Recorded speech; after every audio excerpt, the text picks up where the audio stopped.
അങ്ങനെ കാത്തിരുന്ന് അത്തങ്ങെത്തിയില്ലേ. ചില പ്രത്യേക സാഹചര്യങ്ങളുണ്ട് പൂത്തറയിടാൻ രാത്രിയായിപ്പോയി.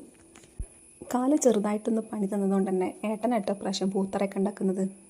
അങ്ങനെ രാത്രിയോടെ പൂത്തറയൊക്കെ സെറ്റാക്കി വെച്ചു. രാവിലെ നേരത്തെ രണ്ടാളും എണീറ്റ് പൂവൊക്കെ ഇടാൻ റെഡി ആയിക്കിട്ടോ. ഇതുപോലെ ഒരു നാളിലാട്ടെ ഞങ്ങൾ ഈ പുതിയ വീട്ടിലേക്ക് താമസം മാറിയത്.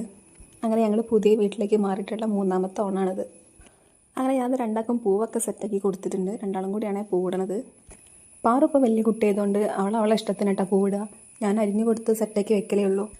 ഇപ്രാവശ്യം പിന്നെ കാലിലനക്കാൻ പറ്റാത്ത അവസ്ഥയായതുകൊണ്ട് അവിടേക്കൊന്നും നിന്നിട്ടുമില്ല. അങ്ങനെ പൂവിടുന്നതിൽ എന്തോ ഒരു അഭിപ്രായ വ്യത്യാസമൊക്കെ വന്ന് ഒരാൾ തെറ്റിപ്പോന്നിട്ടൊക്കെ ഉണ്ട്. ആ ആൾ തെറ്റിപ്പോയതുകൊണ്ട് തന്നെ പാറുവിന് വലിയ ടെൻഷനൊന്നും ഇല്ലാതെ വേഗം പൂത്തറ കംപ്ലീറ്റ് ചെയ്യാൻ പറ്റി. അല്ലെങ്കിൽ പാറു വിചാരിച്ച പോലെ ഒന്നും ആയിരിക്കില്ല കേട്ടോ പൂത്തറ അവസാനം വരുമ്പോൾ ഉണ്ടാവുക.